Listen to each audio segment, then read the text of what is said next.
But what's most creative and most fun that I'm going to ask you to focus on is the future. And so stage 3 is what I would call the future stage, which is the development of the father warrior. If the solution to dad deprivation is dad involvement, our legislative mandate is to persuade our legislators to begin to develop a culture where we call forth young men as father warriors in the future in the way that we called forth young men as military warriors in the past. Instead of recruiting young men to kill and be killed among enemies overseas, we recruit young men to love and be loved among their families at home. Legislatively, this might look like something like the 2019 version of the Peace Corps, a father warrior corps. So the question then becomes, so how do we motivate young men to be father warriors in the future? And the answer starts with knowing how men are motivated, our boys are motivated. Boys and young men are motivated by letting them know that they're needed to do something that challenges them. Hence, a boy needed to fight his generation's war when he was told he was needed to fight to make sure that we weren't under Nazi rule. He was willing to sacrifice his life in the process. What do young men yearn for in return? For 3 things: to be honored, to be respected, and to be loved. In each generation, if a boy risked dying so others would live, he knew he would be called a what? A hero. Being called a hero was society's way of promising a boy a social bribe to prepare him to be disposable, to die so that others could live. To do this, boys needed to develop a type of intelligence that I call heroic intelligence, or preparation for a short life, which is the opposite of health intelligence, or preparation for a long life. He soon absorbed that if he risked being disposable, his parents would be proud. You are like your dad, who was the Marine, and who died, and we loved him, and he was such a hero. And he also learned that girls would love him, that girls were more attracted to an officer and a gentleman than a private and a pacifist. In the past, serving either in war or a boy anticipating that his future family would need him as a sole breadwinner gave a boy his mandate for manhood. It gave him his sense of purpose as a man.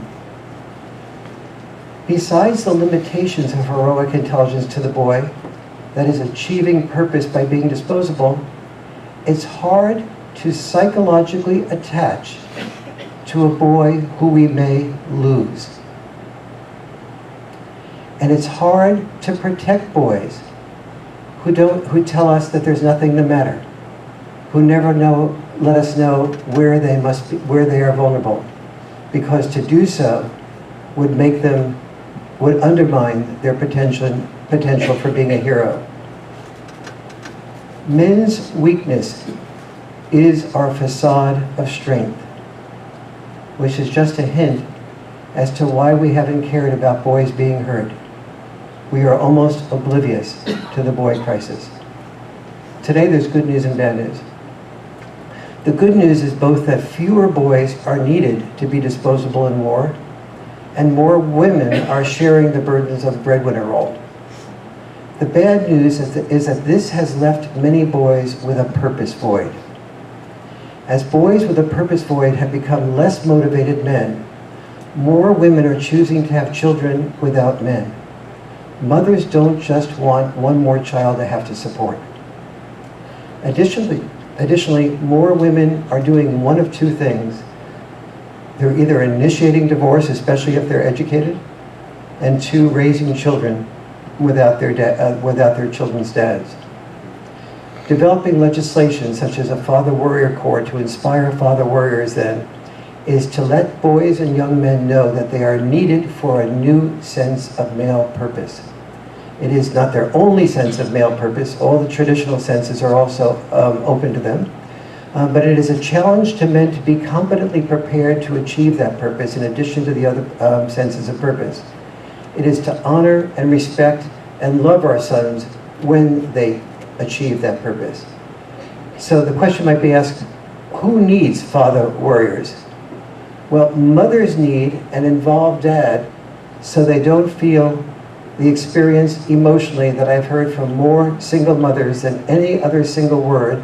It starts with an O. More mothers say they feel, what? Overwhelmed. Single mothers. Caught between not being able to do the parenting well enough, not being able to do their work well enough, feeling like they're competent in both areas, but they don't have time to exhibit that competence in both areas. So we need father warriors because women need to be relieved of the stress of feeling overwhelmed. Number two, we need father warriors because children need an involved dad so they don't experience the 70 adverse outcomes of dad deprivation. And boys who are becoming men need their father's involvement so they have a role model for an option for their new sense of purpose.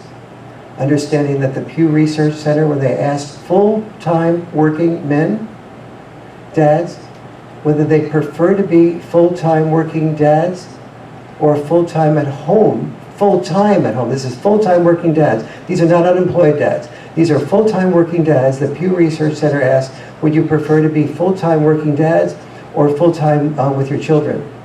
49% of the dads said, I'd prefer to be full-time, not part-time, not just spend more time, but full-time with my children, but my family needs the money that I make.